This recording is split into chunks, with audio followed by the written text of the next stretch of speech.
Hello, subscribers. I'm back again doing another book review.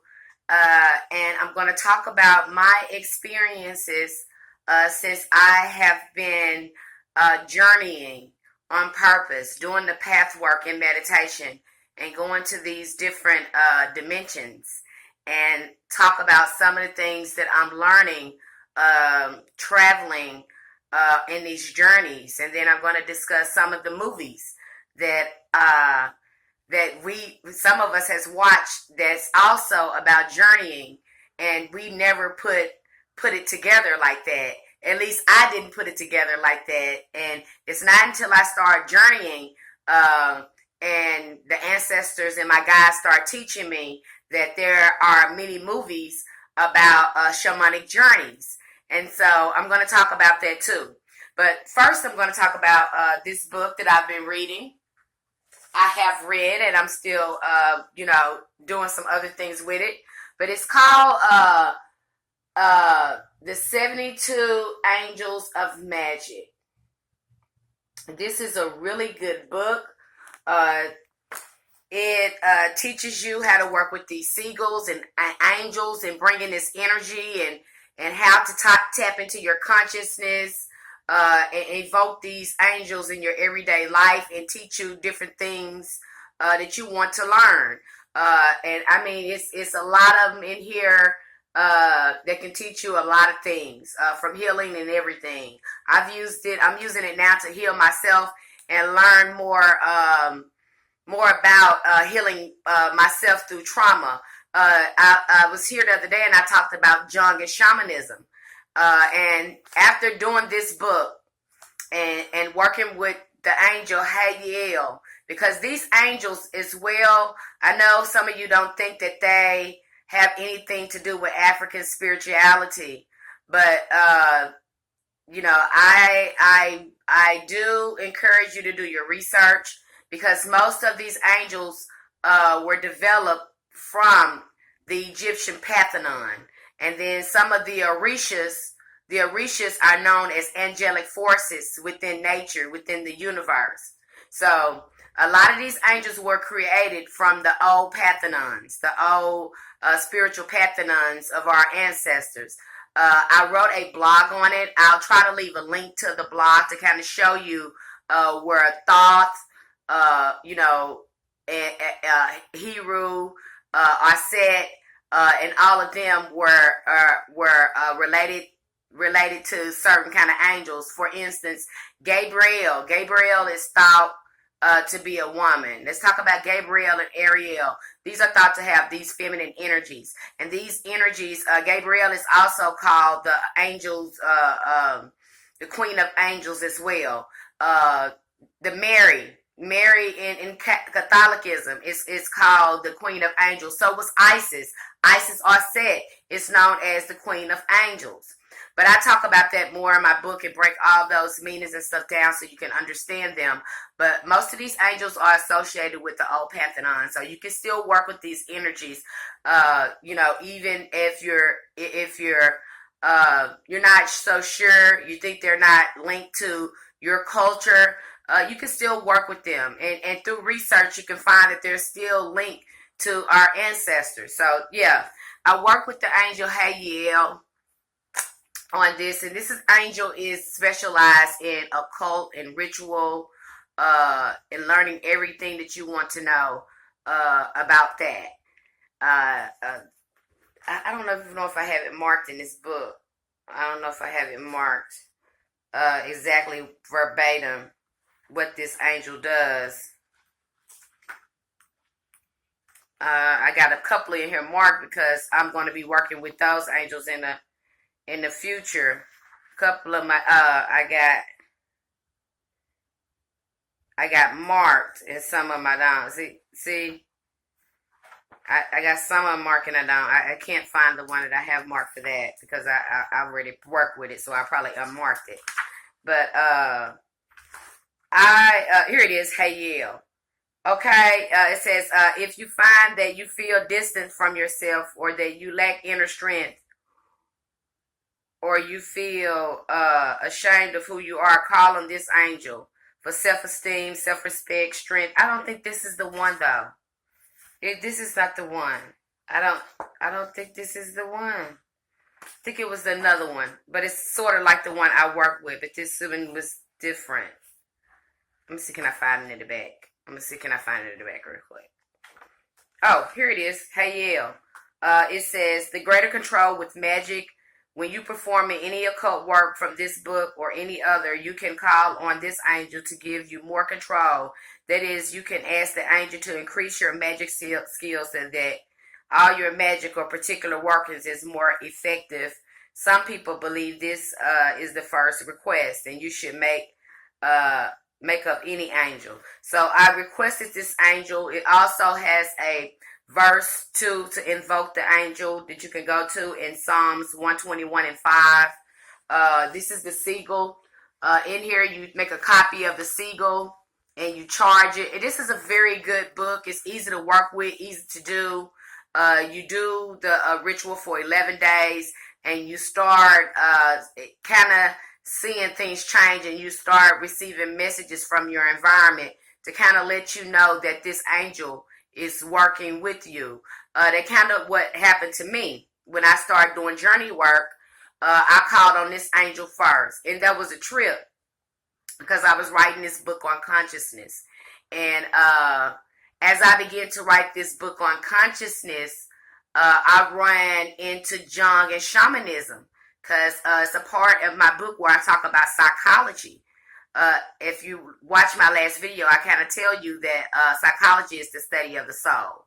And so I read this book, and when I read this book, and I was like, oh, I really want to journey now. I really want to journey. And I was like, so I started, doing a little research on journeying and shamanism. And I read the book and wrote a little bit about it in my book. Wrote about Jung anyway in my book, and what I found that very amazing. And so one night in meditation, after doing all my research, I decided, hey, I'm going to journey. I'm going to go to this lower world, and I'm going to try to meet this angel that is supposed to be teaching me all that, and see if I can find this angel in meditation on this journey. Now, mind you not, when we're going into meditation, I know a lot of you guys want to say, oh, it's not real, but the astral plane, going into the astral world, you're dealing with, you are beyond a three-dimensional being. You can go into other dimensions, and we see this through remote viewing. They wrote movies on it. Matrix. Matrix is a form of going beyond the third dimension. What is another one? The movie Jump is another one. Inception. I can go on and on. The scene out of Black Panther when he goes in and talks to the ancestors. That scene when he goes in and talks to the ancestors, that is exactly how the middle world looks when you go on a journey. So, most of these movies, they have a deeper meaning. They have a deeper meaning. And some of these songs, but I'm going to get into that in a few minutes. But some of these movies that we're watching, they're giving us inside esoteric information on our consciousness. Just how powerful our consciousness and these other planes are. Okay? And I know it sounds something, something out of Star Trek. And, oh, it sounds so simple. This can't be true. But it is actually true. Okay? So I go into meditation. And all of a sudden, I'm in this forest. I did the path work, and I put myself in the forest. But I set my intentions and everything before I went in there. Like I said, if you're interested in doing path working, go check out some of our videos. I have some listed there. If you're interested in going to those planes, those different worlds. I don't think I posted one about going to the upper world, but I'm working on that, where I can do some path work on that if you're interested in going to the upper world and doing some work there. And like I said, I did this for my, my journey is leading me on all these wonderful tools that can help us heal and help us gain more insight and help us ascend in our spirituality. So it's been a very interesting and wonderful journey. And I'm just letting my hair down, kind of sharing some of the things with you that I've experienced. But I was in meditation, and I was in this beautiful forest. I seen this, it was just so vivid. The lush grass, the rock mounds. I mean, it was just so vivid. And I go here in this forestry. I'm at this forest, and I see this eagle, and it's standing by a tree. It looks like an eagle, but it's not an eagle. It's a little bigger than an eagle, and it's kind of different. And so I got my own take on it. I think it was an ancestral bird. I think it was like a totem, like the Thunderbird totem, and that's just my take on it. This is my personal experience as an Aboriginal Indigenous person exploring my consciousness. And so the bird is standing by a tree, and so I go over to try to examine the bird a little closer. And the bird falls through this tree. And so it's a hole or something in the tree. And so I go to reach for the bird, and I fall through the tree. And I'm tripping out because this is all going on in my consciousness. I'm just letting my mind go and letting it explore itself when it comes to exploring these different dimensions or these different levels of consciousness, archetypes, or whatever you want to call them. They've been called many things. And so I go into this world, and I'm instantly in the lower world. And I'm tripping out, and I'm asking my protective spirits, my guys, like, what is going on? That was like, where you're in the inner world. And remember that you asked to learn these different things, and this angel is opening you up. These are some of the things you need to learn for your, and what you're requesting. You're going to have to learn some of these things. Not only is this going to teach you, but this is also going to teach you how to heal yourself as well. You're going to learn how to heal yourself. And then you are going to learn some of the knowledge of your ancestors. All of this is dealing with your consciousness. And so I was tripping out, and it's very, the lower world, my experience, my consciousness, like I said, other people may be different experience, depends on your psychology. Because when we're going into meditation and we're talking about metaphysics, we're exploring the divinity of our mind. And psychology is nothing but the study of the soul. We're studying the mind and how our mind communicates with the universe and the things around us. Okay, and so I get down here and I see this big cave, and in this cave there's other small caves. There's rooms within this cave, and in each room is like something different is being taught. But at the same time, some of the rooms, there's different portals. They lead to different portals to different universes within this lower world. I know it was trippy. I get in this room and I come in contact with this angel. But when I got in this room, there was this bubble window because the room looked futuristic. I go into this room, and that's another thing too about the lower world. It also has its own elementals, so to speak, nature. Because when you go there, you see this whole big outside, like you're still outside, but you're still in this big cave. It's like a big underworld with the same thing that this world has, but it's under. I hope that makes sense. I'm trying to describe it as best I can. The colors there are very deep. What I experienced, they're very deep greens. They're very deep dark greens, deep dark purples, deep dark blues. And there's a sun there too. But it's just a little different. Everything is beautiful there. In the lower world, you still have animals and all that stuff there. Everything is practically still the same. But anyway, I go in this room, and this room is so futuristic. The furniture in it was futuristic, and there's this bubble window, and outside the bubble window is an advanced reality, a world, so to speak. I've never seen anything like it before in my life. I was just tripping out on what I was looking at. But it looked like a green, like a world that went green, but it was with technology. They were using technology to enhance Mother Nature, so to speak. There was a lot of these greenhouse. It looked something out of like the Jetsons. That's what it looked like. It looked like something out of the Jetsons. But the scenery was beautiful. It wasn't a form of technology that was a danger to the ecosystem. It kind of blended in with that. So I was just tripping out looking at that for a while I was there in that in the room. And then finally I asked my spirit guides when this angel was going to show up. She finally showed up and she started showing me and telling me different things about consciousness and how our imagination, the astral realm, is so real and how we discount it because it can't be felt or seen. It's a image within the mind. And then instantly they start bringing these memories back into my consciousness about these movies, the ones I just mentioned: Inception, Jump, Matrix, a lot more. And then especially with what they're experiencing now with putting our consciousness within these cybernetic beings or whatever they call sleeves. I don't know if many of you have been keeping up with technology or biotechnology or genetics, whatever you want to call it, but they have really went beyond themselves because they have created. Now they can put a consciousness inside of a robot, So this is really expanding. I have mixed feelings about doing stuff like that. I have very mixed feelings.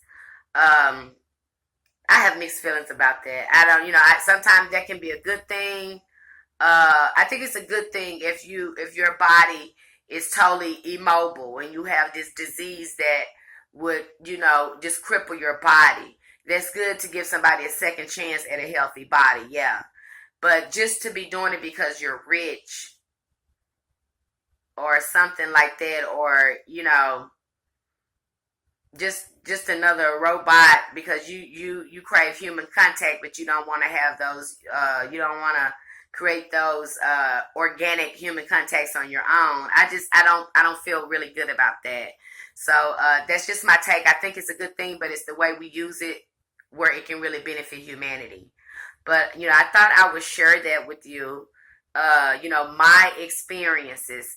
Then I went to the upper world by accident. And it was only, after I left the lower world and I learned all these things, a few days later, I was just so blown away at how easy it was for me to go to the lower world. I wanted to go to the upper world. But I was questioning myself about it, going back and forth, and I was questioning my guides and my higher power about it. And I didn't know what to do. I was like, I want to go, but I'm not sure if I'll be successful. I have a YouTube playlist, and I've listened to this playlist, more than a dozen times. And this particular day I was doing something. I think I was writing my book again and maybe kind of thinking about the upper world journey. Maybe I was doing it at the same time, but I know I was probably writing. And this song comes on by the OJs. And the name of the song is Here We Go, Climbing the Staircase to Heaven. And I promise, as soon as that song started playing, my mind just clicked and started daydreaming, or it started traveling to the upper world. And I was just like, oh my God, what's happening right now? And my guys was just like, you're going to the upper world. We're going to show you how it looks for a second. And I was like, and the more I listened to that song, the more I realized that song was about going to the upper world. Listen to the song by the OJs, Here We Go, Climbing the Staircase to Heaven. And it just, I seen all of a sudden I was in this forestry. In my mind went there. I traveled there, just for it, like a vision. I don't know what to describe it, but I was there in this forestry area, and by this big, beautiful tree was these clouds surrounded by these beautiful rainbows. And into the sky was this staircase, like this invisible staircase. You could see light beings in their astral body going up and down. And all of a sudden, I saw me and my guys on this escalator, like going up, this escalator, and I looked around, and I was seeing all these different beings there. I mean, I seen like the Orisha there. I seen, just some of the voodoo there. I seen some of the angels there. I seen some of the Egyptian pantheon there. There were just different light beings there, and they were teaching, and they were doing different workshops and stuff. And all of a sudden, I began to climb back down and come back into my reality, where I was at, what I was doing. And I was like, oh, what was that? But I end up using that same song as a power song to travel in the upper world later on that evening during my meditation. And it was a beautiful experience. And I learned some things from those, whether you want to call them ascended masters, but the ascended masters, they go there. It's a meeting place. There's so many different dimensions to the upper and lower world. Okay? Like I said, I asked them, did they all live here? They was like, no, this is like a meeting place where we meet humans that want to learn stuff, but we stay in different dimensions of the upper world. There's different dimensions in the upper world. And I was like, is it like that in the lower world? They was like, yeah, it's different dimensions in the lower world too. And I was like, wow, but we have a meeting place where we meet people at and teach them different things, a core place where we meet them. And I was like, oh, wow. But see, that's my experience. Again, this is my psychology. These are my archetypes that are communicating with me. And then some of you might say, okay, is this really real what you're experiencing? Is this really real what I experience? Yes, it's real for you. Because when you go to comparing notes and you go to looking at other people's journey, you'll just see how close they relate to each other. Okay? Thoughts are things. Thought forms are things. The astral world is real. But I thought I would just come here and share this experience with you. Give you a book review on this book, because some of you are into esoteric knowledge, and you want to know how to use this, use the knowledge, and you want to know how to communicate with other beings and connect with your mind and these other beings. And this book certainly helped me do it. This book really helped me open up my mind. Again, this is I'll leave the information here. They said, I heard this guy, he makes some really bomb books. I mean, they the bomb. Okay, they are, this is really easy and easy to follow, and it's been very effective to me. I haven't invoked any other angel yet. Like I said, I'm learning everything I need to learn about shamanism. And I've been meditating for a long time. And usually in meditation, and like I said, I think I've been traveling to these other worlds without even knowing it, because I've always had a very vivid imagination. The more, the more you practice with your imagination, seeing things or even just feeling things when you're in meditation, the better and the more in tune, the more your broadcast, the more your sensory, it's going to get better. Okay? We all have, this access, but we have to use our senses to be able to detect it and slow down. And sometimes you see it in your everyday life too, because now I'm seeing some of this consciousness, some of these archetypes play out through people in my life now that I'm exploring with it more. But this is my experience. Everyone's experience is different. I hope this video helped you. I hope it helped you and it inspired you. And again, this is a good book. It's called The 72 Angels of Magick, Instant Access to the Angels of Power by Damon Brand. Very good book, easy to use. So I recommend it. I recommend this book for you to read or just explore or experiment with. Very good book. But I thank you so much for being here with me today. I hope you learned some today, or I validated some of your experience today. Thank you so much for subscribing to us. Check out our Facebook store. Follow us on Instagram and Twitter. And thank you so much. Have a beautiful day. Namaste. Light and love. May the ancestors be with you.